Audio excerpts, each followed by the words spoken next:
जय हिंद बच्चों, once again. तो सब लोग जो है वीडियो के माध्यम से कुछ न कुछ सीख रहे हैं। आज हम लोग क्वेश्चन करेंगे डाइपोल मोमेंट पे।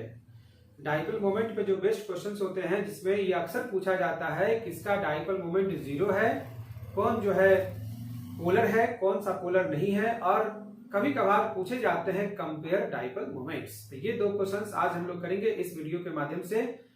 अच्छा, वीडियो में लोग सीख पा रहे हैं, मतलब जो जरूरत है वो पूरा हो पा रहा है कि नहीं, ये कमेंट में बताना है। और मजा उतना नहीं आ रहा होगा, हम समझ रहे हैं, और ठीक है नहीं आ रहा है तब भी पीपी सर की खातिर आप लोग जो है लाइक कर दे रहे हैं, कमेंट कर दे रहे हैं, देख रहे हैं। ये हमारे लिए सबका जो सहयोग है सराहनीय रहेगा, और बाद में धीरे धीरे और अच्छा होता जाएगा तो हमें भी अच्छा रहेगा कि हम अच्छे वीडियो सबको प्रोवाइड कर सकें। तो इस क्वेश्चन में 15 नंबर में which has zero dipole moment. तो भाई जीरो डाइपोल मोमेंट, तो सबसे पहले जान ले कि डाइपोल मोमेंट क्या है। थोड़ा सा इस पे हम लोग बात कर लेते हैं। तो लिखा हुआ है डाइपोल। डाइपोल का मतलब दो पोल, एक प्लस वाला पोल होगा, एक माइनस वाला पोल होगा, पॉजिटिव पोल, निगेटिव पोल, इसे कहते हैं डाइपोल। और जहां भी डाइपोल होता है, दो पोल होते हैं, वहां पे एक मोमेंट होता है ना, एक फोर्स क्रिएट हो जाता है। बॉन्डिंग इलेक्ट्रॉन पे, किस पे ये फोर्स क्रिएट हो जाता है? बॉन्डिंग इलेक्ट्रॉन पे।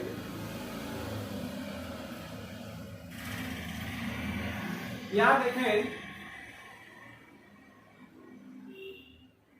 ये HCl है, डेल्टा प्लस, और ये डेल्टा माइनस। क्या यहाँ दो पोल नहीं लगा कि दो पोल है?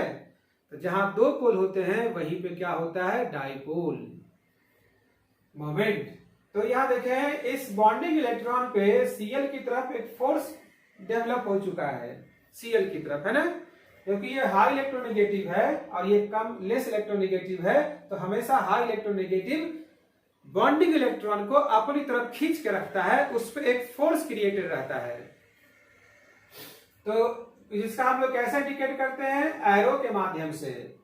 तो इलेक्ट्रॉन जिधर शिफ्ट होना चाहता है, जिधर शिफ्ट होने की टेंडेंसी होता है, डायरेक्शन वही होता है। तो Cl की तरफ जाना चाहता है, डायरेक्शन वही होगा। तो भाई इसका डाइपोल मोमेंट का अपना एक सिंबल बना लिया है ना, एरो। अब वह जिसके टेल पे प्लस का निशान है ना, एरो, और टेल पे कैसा निशान? प्लस का निशान। करेक्ट है, डाइपोल मोमेंट का ये सिंबल है। तो डायरेक्शन रहेगा हाई इलेक्ट्रोनेगेटिव एटम की तरफ। हर एक बॉन्ड में होगा, बशर्ते वह बॉन्ड पोलर होगा तब। और जो नॉन पोलर बॉन्ड होता है उसमें किसी भी प्रकार का फोर्स क्रिएट नहीं होता है। जैसे अगर दोनों Cl ही होते तो ये बॉन्डिंग इलेक्ट्रॉन को कौन अपनी तरफ खींचता? कोई नहीं खींच पाएगा, बराबर ताकत है यहाँ पे दोनों का। तो यहाँ पे डाइपोल मोमेंट नहीं होगा, इसको बोलते हैं जीरो। और जिसका डाइपोल मोमेंट होता है जीरो, वह मॉलिक्यूल होता है नॉन पोलर। कैसा molecule? Non polar. Non polar के लिए डाइपोल मोमेंट का जीरो होना जरूरी है। अब सवाल है कि सर BCl3 एक मॉलिक्यूल है, इसको देखें, इस बॉन्ड में कौन ज्यादा इलेक्ट्रोनेगेटिव है? Cl। तो किधर की तरफ होगा? इधर की तरफ होगा, है ना। एक बॉन्ड, इस बॉन्ड में डाइपोल मोमेंट का डायरेक्शन Cl की तरफ। ये बॉन्ड हो गया पोलर। क्या हो गया? पोलर। इसमें किधर की तरफ होगा? इधर की तरफ। ये बॉन्ड भी क्या हो गया? पोलर। इसमें किधर होगा? इधर की तरफ। ये बॉन्ड भी पोलर हो गया। तो BCl3 का तीनों बॉन्ड एक पोलर बॉन्ड है। Delta minus, delta plus, delta minus, delta plus, सभी बॉन्ड पोलर है, सब में डाइपोल मोमेंट है। लेकिन पूरे मॉलिक्यूल पोलर होगा या नहीं होगा? पूरे मॉलिक्यूल का डाइपोल मोमेंट क्या होगा? क्वेश्चन यही पूछता है। पूरे मॉलिक्यूल मतलब रिजल्टेंट। तो डाइपोल मोमेंट एक वेक्टर क्वांटिटी है। कैसा क्वांटिटी? वेक्टर। तो वेक्टर वेक्टोरियल एडिशन करेंगे यहाँ पे, ये सब जो है वेक्टोरियल एडिशन, जिसका रिजल्टेंट जीरो हो जाएगा, वही मॉलिक्यूल का डाइपोल मोमेंट जीरो होगा। बहुत सारे एग्जांपल ऐसे मिलेंगे जिसमें पर्टिकुलर बॉन्ड का डाइपोल मोमेंट है पर मॉलिक्यूल का डाइपोल मोमेंट नहीं है। करेक्ट है, कभी कभी ऐसे क्वेश्चन भी आते हैं। तो BCl3 उसी में एक एग्जांपल है। हर एक बॉन्ड में डाइपोल मोमेंट है, पर इस नेट रिजल्टेंट जो इसका डाइपोल मोमेंट है वो जीरो निकल के आएगा। तीन वेक्टर इक्वल मैग्नीट्यूड का जब 120 पे आता है, कितना पे?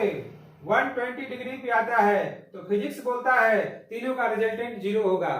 तीन इक्वल मैग्नीट्यूड का वेक्टर 120 डिग्री पे ईच होगा तो रिजल्टेंट कितना आता है फिजिक्स के हिसाब से? Vector a plus B plus C का निकाल लेना, वो आ जाएगा, कितना आ जाएगा?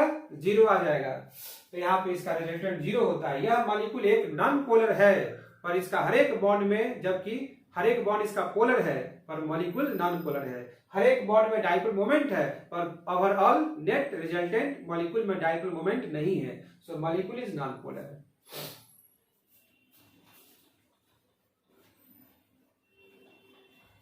क्वेश्चन नंबर हम लोग के पास आया है ए। कौन Cl किसको खींचेगा? बराबर पावर, कहीं कोई इसमें डाइपोल मोमेंट नहीं है, इसलिए इसका क्या हो गया? 0। अब बी वाले में 0 होगा, एक Cl एक H डिफरेंट है तो Cl की तरफ चला जाएगा ना डायरेक्शन।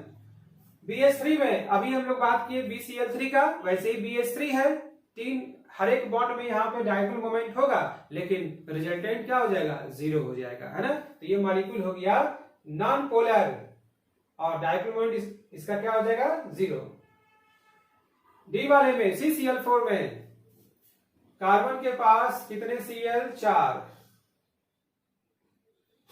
4 Cl। कितना एंगल है इसमें? बॉन्ड एंगल 109.5 डिग्री है। इसका रिजल्टेंट क्या होगा? इसका भी 0। अब सवाल है किसका किसका 0 होगा, तो ध्यान से सुन लो। सिमेट्रिकल मॉलिक्यूल का 0 होता है रिजल्टेंट डाइपोल मोमेंट, जो भी सिमेट्रिकल है। अच्छा, तो ये जो CH4 है, CCl4, कोई भी टेट्राहेड्रल वाले, अगर सभी ग्रुप यहाँ पे बराबर है तो ये क्या हो जाएगा? सिमेट्रिकल, और इसका क्या हो जाएगा? 0।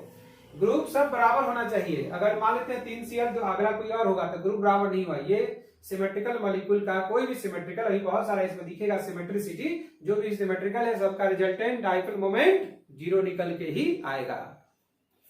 तो CCl4 सिमेट्रिकल मॉलिक्यूल है, मतलब टेट्राहेड्रल जिसके चारों जो ब्रांचेस है, ग्रुप है, वो अगर बराबर है तो सिमेट्रिकल। अब हम लोग बात करते हैं इसमें अगला एग्जांपल। CCl4 तो हो गया 0, डाइपोल मोमेंट इसका 0 है रिजल्टेंट, मतलब मॉलिक्यूल है नॉन पोलर। CO2 में इसका भी 0 आ जाएगा ना, CO2 यही है ना। तो ये इस बॉन्ड में इधर की तरफ, इस बॉन्ड में इधर की तरफ, और बराबर मैग्नीट्यूड का है, 180 डिग्री पे रिजल्टेंट कैंसिल, तो ये भी आ गया 0। F वाले में SO2, तो CO2 का 0 है रिजल्टेंट, तो क्या SO2 का भी 0 होगा? नहीं, SO2 का ऐसा शेप होता है, इसका शेप कैसा होता है? ऐसा होता है ना। इस बॉन्ड में किधर की तरफ होगा? इस बॉन्ड में ऑक्सीजन मोर इलेक्ट्रोनेगेटिव, सल्फर से इधर की तरफ होगा, और इसमें इधर की तरफ होगा। तो रिजल्टेंट किधर चला गया? नीचे वेक्टर एडिशन से रिजल्टेंट इधर आ जाएगा, है ना। तो इसका रिजल्टेंट 0 नहीं हुआ, तो 0 नहीं हुआ ना, मतलब ये हम लोग टिक नहीं लगाएंगे, यह एक पोलर मॉलिक्यूल हो गया। कैसा मॉलिक्यूल हो गया? पोलर मॉलिक्यूल, क्योंकि इसका 0 नहीं आया। नेक्स्ट है SO3। SO3 में क्या बात करें? ये रहा, जैसे BCl3 में वैसे ही SO3 में इधर डायरेक्शन और इधर आता है dipole moment high electronegative atom की तरफ। अब 120 पे 3 इक्वल मैग्नीट्यूड का वेक्टर अभी बात किया था, रिजल्टेंट क्या दे देगा? 0। यह नॉन पोलर मॉलिक्यूल है, इसका रिजल्टेंट डाइपोल मोमेंट 0। H3O+ में H3O+, ऑक्सीजन एक लोन पेयर होता है, 3 हाइड्रोजन है। बताओ क्या ये रिजल्टेंट लग रहा है 0 होगा? 120 पे है तीनों, नहीं ना। इसमें इधर और इस OH बॉन्ड में इधर, क्या ये तीनों वेक्टर 120 पे है? नहीं है 120 पे। टेट्राहेड्रल वाले एंगल में थोड़ा सा कम हो जाता है, यानी ये 120 पे नहीं है ना, तो रिजल्टेंट 0 नहीं होगा। 3 इक्वल मैग्नीट्यूड का वेक्टर 120 पे होते हैं तभी रिजल्टेंट 0 होता है, मतलब ये एक पोलर मॉलिक्यूल है, पोलर। NH4+ में टेट्राहेड्रल बन गया, वो नाइट्रोजन क्या हो गया? टेट्राहेड्रल। यहां भी रिजल्टेंट क्या होगा? 0। यहां भी रिजल्टेंट CH4 की तरह, CCl4 की तरह, इसी के जैसा ये भी 0 होगा, नॉन पोलर। कहीं से प्लस है लेकिन मॉलिक्यूल है नॉन पोलर। उस पे नाइट्रोजन प्लस है ना, लेकिन कहीं भी बॉन्डिंग, मतलब उसका जो है कहीं भी डाइपोल मोमेंट उसमें नहीं है।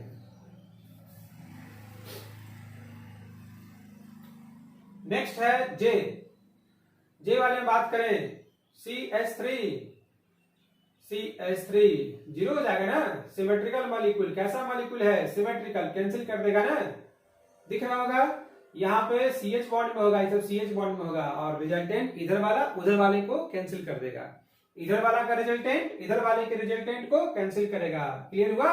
इसका रिजल्टेंट इसके रिजल्टेंट को कैंसिल करेगा, इसलिए जीरो। ये नॉन पोलर मॉलिक्यूल। अब यहां पर देखते हैं के में। के वाले में है हाँ ट्रिपल बॉन्ड, बिल्कुल कैंसिल कर देगा ना, सिमेट्रिकल मॉलिक्यूल है। इधर से मिलाते हैं, एग्जैक्टली सेम जैसा मिल रहा होगा, ये भी कैंसिल करेगा, मतलब ये भी non polar molecule, zero dipole moment. इस वाले में बात करें, कैंसिल कर देगा ना, जो इधर से है बिल्कुल उधर से एग्जैक्टली सेम, ये भी जीरो, सिमेट्रिकल मॉलिक्यूल जीरो आएगा। अब ये क्या सिमेट्रिकल है? इधर CH3 इधर है, सिमेट्रिकल नहीं है ना, ट्रिपल बॉन्ड के दोनों साइड सेम चीज नहीं है, यही है। इसका डाइपोल मोमेंट नॉन जीरो आएगा, मतलब नॉन जीरो मतलब ये पोलर मॉलिक्यूल हो जाएगा। और इस वाले में बेंजीन के एक तरफ Cl, इधर भी Cl, और अपोजिट पे है, पैरा पे है ना, अपोजिट पे है, ये क्या कर देगा? जीरो कर देगा, मतलब नॉन पोलर। अब OH वाले यहां पे देखते हैं, अपोजिट पे ही OH लगा हुआ है, तो क्या ये जीरो करेगा या नहीं करेगा? अब इस दो क्वेश्चन में इंपोर्टेंट क्वेश्चन है, यही पूछा जाता है जो क्वेश्चन, क्योंकि यहाँ पे लोग कंफ्यूज होने की संभावना होता है, इसलिए इसी को पूछे जाने की संभावना ज्यादा होता है। यहाँ पे जीरो नहीं है इसका, लेकिन इसका जीरो है। साबित करते हैं कि इस वाले का जीरो है, उस वाले का जीरो नहीं है। यहाँ पे O है, यहां भी है, हाइड्रोजन है, यहां भी है, ठीक है।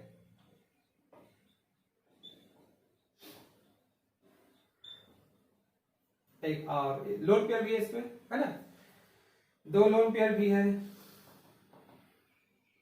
अब इसमें बात करें, क्या ये ऑक्सीजन और हाइड्रोजन स्ट्रेट लाइन पे होते हैं? अगर ऐसा होता तो जीरो हो जाता। कैसे? कैसा?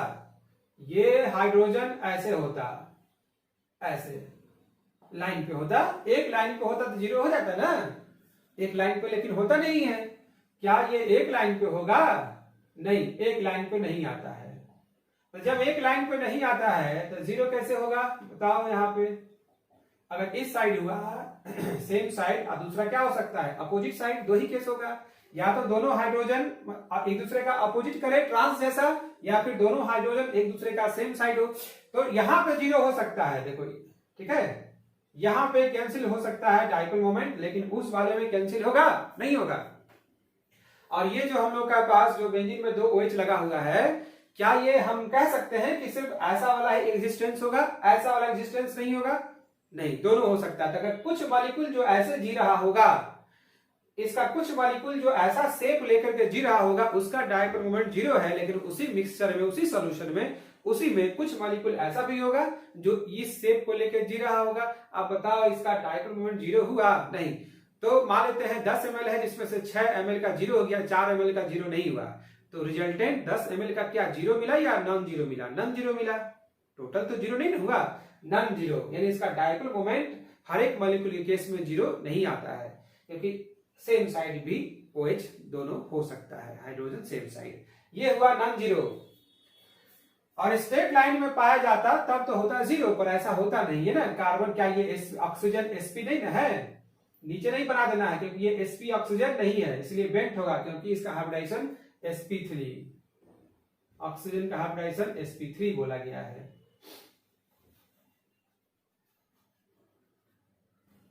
लेकिन अगले वाले में देखते हैं Cn, इसका जीरो क्यों है? कहीं सर कहां जीरो है? दोनों नाइट्रोजन सेम साइड। अरे sp है, ऐसे लिखेंगे, sp का ऐसे बनाते हैं, sp का ऐसे ना बनाते हैं। sp का मतलब क्या होता है? लीनियर। sp मतलब लीनियर, कार्बन sp है, तो ये स्ट्रेट लाइन पे आएगा ना। अब बताओ जीरो होगा कि नहीं होगा? इसमें नाइट्रोजन खींचेगा इधर, उसमें भी नाइट्रोजन खींचेगा उधर, जीरो होगा कि नहीं होगा? तो इसका जीरो हो गया, पर इसका जीरो नहीं हो गया, क्योंकि ये ऑक्सीजन sp एटम नहीं है, लीनियर नहीं है ये।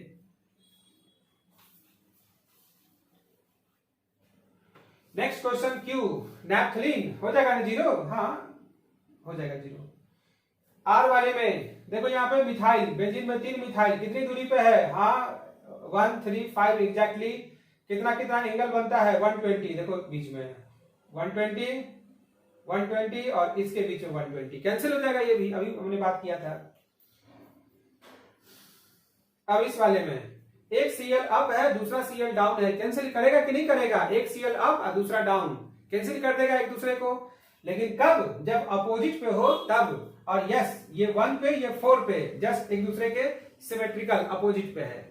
लेकिन यहां पे एक सीएल अप एक सीएल डाउन, क्या ये ऊपर वाले इस नीचे वाले कैंसिल करेगा? बिल्कुल नहीं कर पाएगा, क्योंकि ये डायगोनली अपोजिट नहीं है और ये दोनों डायगोनली अपोजिट है। कैंसिल करता है कौन? जो डायगोनली अपोजिट होता है वो, ये कैंसिल आउट नहीं कर पाएगा, है ना। तो ये नॉन जीरो है पर ये जीरो हो जाएगा और ये भी जीरो, ठीक है। सिस 2 ब्यूटीन ट्रांस 2 ब्यूटीन, सिस 2 ब्यूटीन और ट्रांस 2 ब्यूटीन में हम लोग डायग्राम बना लेते हैं सबसे पहले। ये हो गया सिस, ठीक है, और ये हो गया ट्रांस।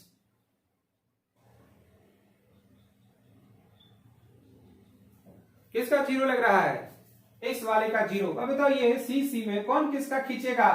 सर ये कार्बन जो है ना वो डबल बॉन्ड वाला कार्बन है, इसका इलेक्ट्रोनेगेटिव ज्यादा ना होगा और ये सिंगल बॉन्ड का है, तो किधर होगा इसमें? इधर। और इसमें किधर होगा? Double bond carbon more electronegative, इधर। बताओ जीरो हुआ कि नहीं हुआ? और इस वाले में जीरो नहीं होगा, रिजल्टेंट जाएगा ना नीचे। इस वाले का रिजल्टेंट नीचे जीरो नहीं होगा, यही है नॉन जीरो, लेकिन इसका हो जाएगा जीरो। यही है जीरो डाइपोल मोमेंट, मतलब ये नॉन पोलर मॉलिक्यूल में आ गया। Trans 2 butene non polar molecule zero dipole moment के साथ, और ये पोलर मॉलिक्यूल। तो ये क्वेश्चन जो था किसका डाइपोल मोमेंट जीरो होता है, किसका नॉन जीरो होता है, इस क्वेश्चन को हम लोग सीखे हैं। और इसके बाद जो क्वेश्चन हम लोग बनाएंगे उसका नाम होगा कंपेयर डाइपोल मोमेंट, पर ज्यादा यही पूछा जाता है, ठीक है, इसको सीख लीजिए। ओके, इस क्वेश्चन में हम लोग को कंपेयर करना है डाइपोल मोमेंट। तो HF, HCl, HBr, HI सबसे पावरफुल डाइपोल जिसके पास होगा, सबसे स्ट्रॉन्ग डाइपोल, उसी में डाइपोल मोमेंट ज्यादा होगा। तो HF में F पे डेल्टा माइनस H पे डेल्टा प्लस, है ना। HF HCl delta plus delta minus delta plus delta minus, यही है। लेकिन डिफरेंस ऑफ इलेक्ट्रोनेगेटिविटी कहां पे ज्यादा है? इस वाले में। ये ज्यादा इलेक्ट्रोनेगेटिव है ना, तो ज्यादा माइनस, ज्यादा खींचेगा इलेक्ट्रॉन को, तो ज्यादा माइनस, ये ज्यादा प्लस, ये थोड़ा सा माइनस थोड़ा सा प्लस। ऑब्वियसली इस वाले में डाइपोल मोमेंट ज्यादा होगा और इस वाले में डाइपोल मोमेंट इससे कम होगा। तो डाइपोल मोमेंट जो है, इलेक्ट्रोनेगेटिव एटम कितना ज्यादा इलेक्ट्रोनेगेटिव है, इस बात पर भी डिपेंड करता है ना। तो इस HF का ज्यादा होगा, HCl कम होगा, HBr का और कम होगा, HI का और कम होगा। तो डाइपोल मोमेंट जो है, जितना बड़ा डाइपोल होगा उतना ही ज्यादा डाइपोल मोमेंट होगा। इसमें डेल्टा प्लस डेल्टा माइनस ज्यादा है, इसलिए ए वाले का सोल्यूशन क्या आया? HF, फिर HCl, HBr, HI dipole moment compare हो चुका। बी वाले में बात करें किसका डाइपोल मोमेंट ज्यादा है, यही क्वेश्चन है एक्सेप्शनल। क्या है ये क्वेश्चन? एक्सेप्शनल। इसको याद रखेंगे।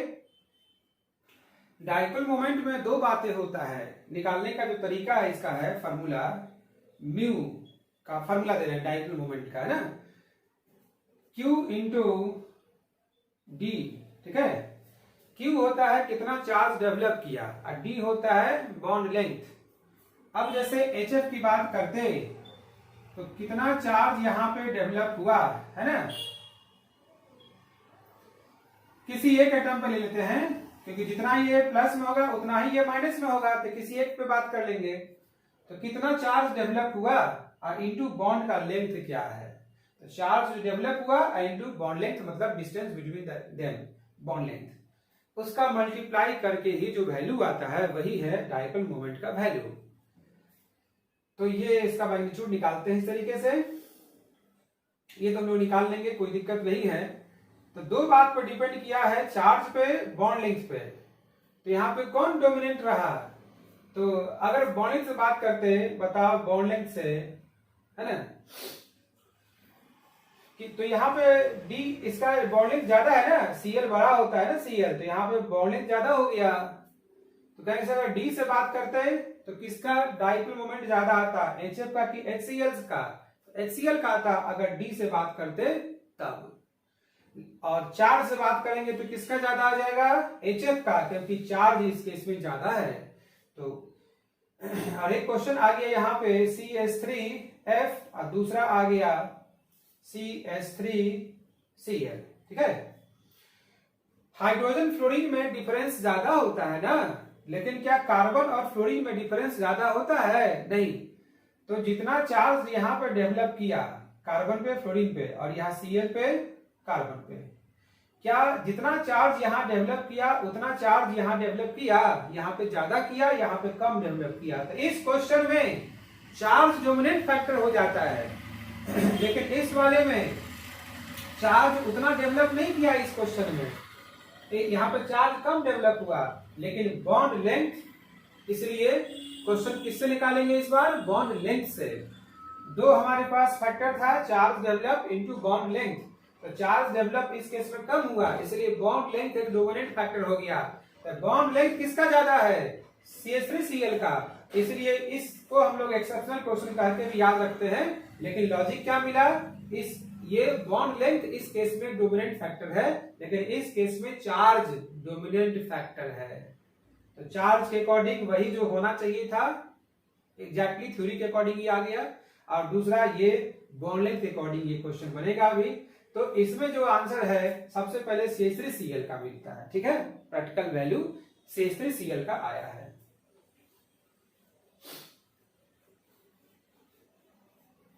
बी वाले क्वेश्चन में क्या जवाब देंगे, सबसे ज्यादा CH3Cl का बॉन्ड लेंथ, फिर CH3F का। अब भाई चार्ज कम डेवलप है, लेकिन क्या इन लोगों से भी बहुत कम डेवलप है? नहीं, उन लोगों के रेस्पेक्ट में तो बहुत ज्यादा है ना, तो फिर से चार्ज वाला वैल्यू डोमिनेंट हो गया। तो CH3F सिर्फ यही एक्सचेंज होता है, ये यहाँ और ये यहाँ, और बाकी सब वैसे ही रहेगा। तो CH3F, उसके बाद CH3Br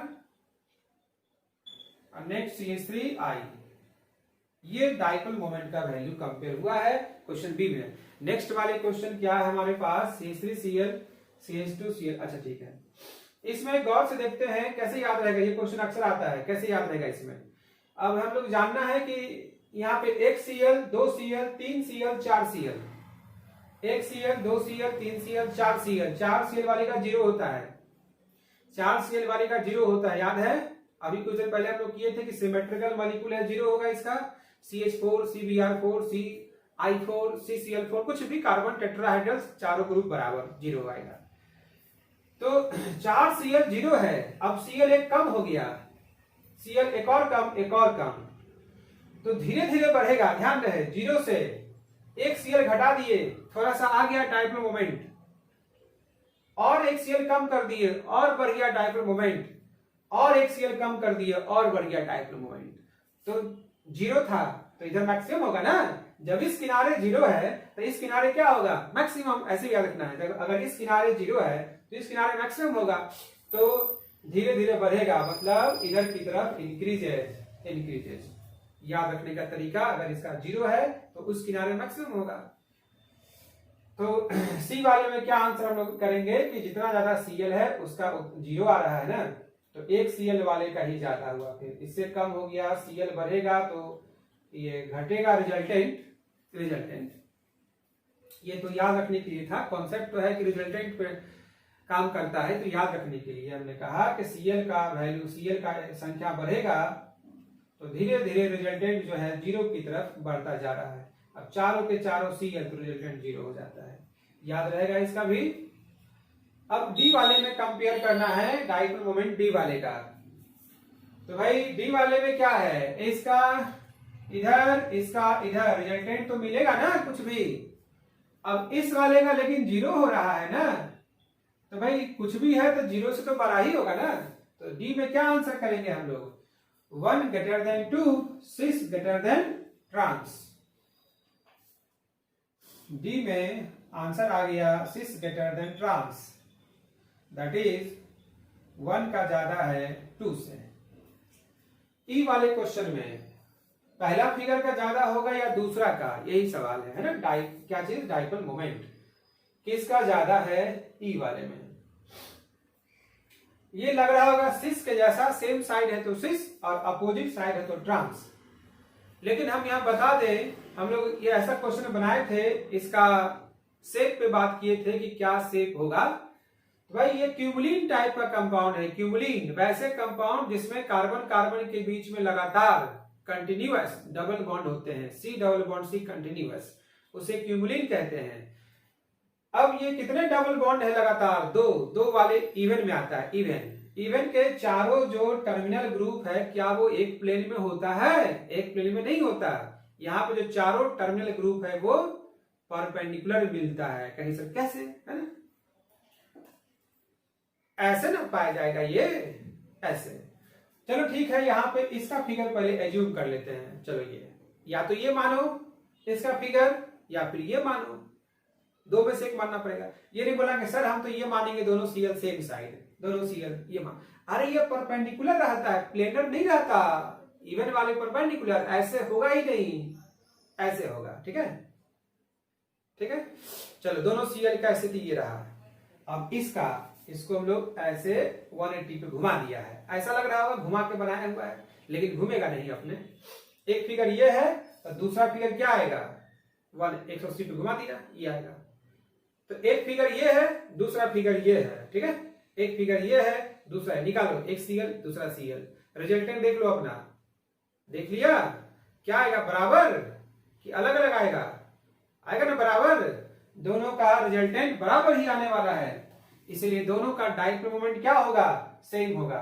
1 = 2, दोनों का डाइपोल मोमेंट सेम होगा इस केस में। एफ वाले क्वेश्चन में बात करते हैं। इसका तो 0 हो गया, बेंजीन का कहीं कुछ नहीं लगा हुआ है, रिजल्टेंट 0 चारों साइड से, है ना। बेंजीन में डाइपोल मोमेंट 0, हाइड्रोजन इधर है, हाइड्रोजन इधर है, हाइड्रोजन इधर है, हाइड्रोजन इधर है, हाइड्रोजन इधर है। इस वाले में कार्बन ज्यादा इलेक्ट्रोनेगेटिव हाइड्रोजन से, इधर, इसमें इधर, है ना, इसमें इधर, इसमें इधर, सबका 0 हो जाएगा ना, कहीं कोई दिक्कत नहीं। इस क्वेश्चन में सबका रिजल्टेंट 0 आ जाएगा। एक सीएल है तो अब तो कुछ तो होगा। हाँ, अब 2 सीएल है, 2 सीएल एंगल कितना है दोनों के बीच में, क्योंकि इसका ज्यादा है कि उसका। ऐसा नहीं कि सीएल बढ़ रहा है तो वैल्यू बढ़ेगा, बढ़ भी सकता है, घट भी सकता है। हम अपने कॉन्सेप्ट से बात करेंगे। ये रहा, ये रहा, क्या लग रहा है, कितना एंगल, 60, ये 120 होता, ये 60 एंगल। 2 वेक्टर इक्वल मैग्नीट्यूड का 60 के एंगल पे रहेगा, तो वैल्यू 1 से बढ़ेगा या घटेगा। 2 वेक्टर a² जोड़ a² 2ab cos theta cos 60 का वैल्यू कितना होता है, 1/2। यहां से कट गया, a² जोड़ ab तो बराबर है ना, प्लस a²।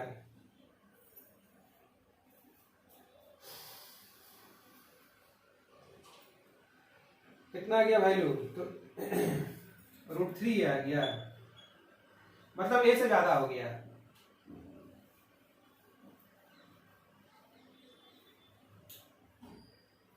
मतलब कितना हो गया, a से ज्यादा हो गया, तो इसका ज्यादा आ जाएगा इससे ना, रिजल्टेंट वेक्टर, तो वेक्टर ही कुछ नहीं, और इसका तो 0 हो जाएगा ना। तो ये दोनों बराबर हो गया कि नहीं, बेंजीन और ये बराबर हो गया, इसका भी 0 हो गया। और इसमें देखते हैं चौथे वाले फिगर, 5वें फिगर में, बताओ ये दोनों कैंसिल करेगा कि नहीं करेगा, पैरा पे भूल जाओ, ये अभी सोचो नहीं है, कैंसिल, इच अदर कैंसिल कर दिया। अब यहाँ पे 1 है, तो 1 के बराबर वैल्यू होगा कि नहीं होगा, क्या इसका और इसका बराबर होगा, यस, इसका और इसका क्या आ जाएगा, बराबर, क्योंकि ये कैंसिल किया तो एक सीएल का असर तो रह गया ना, तो इसमें भी एक ही सीएल है, इसमें भी एक ही सीएल है, तो ये दोनों बराबर होगा और ये दोनों बराबर है। तो एफ वाले में क्या आंसर करेंगे, सबसे ज्यादा थर्ड का आएगा, 3 का, ठीक है।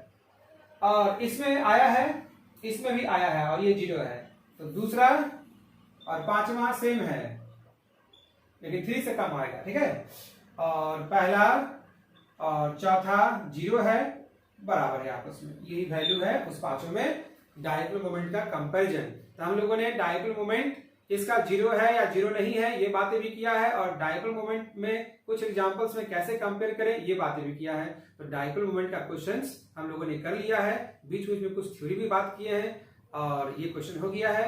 अगला जो लेक्चर हम लोग करेंगे उसमें होगा बॉइलिंग पॉइंट, बहुत इंपॉर्टेंट है, जो हाइड्रोजन बॉन्डिंग से संबंधित है, उस पर हम लोग बात करेंगे अगले क्वेश्चंस में। और तब तक के लिए अच्छे से रहिए और कोई चिंता नहीं करें, आप पढ़ते रहें, जो होगा अच्छा ही होगा, ठीक है। ओके।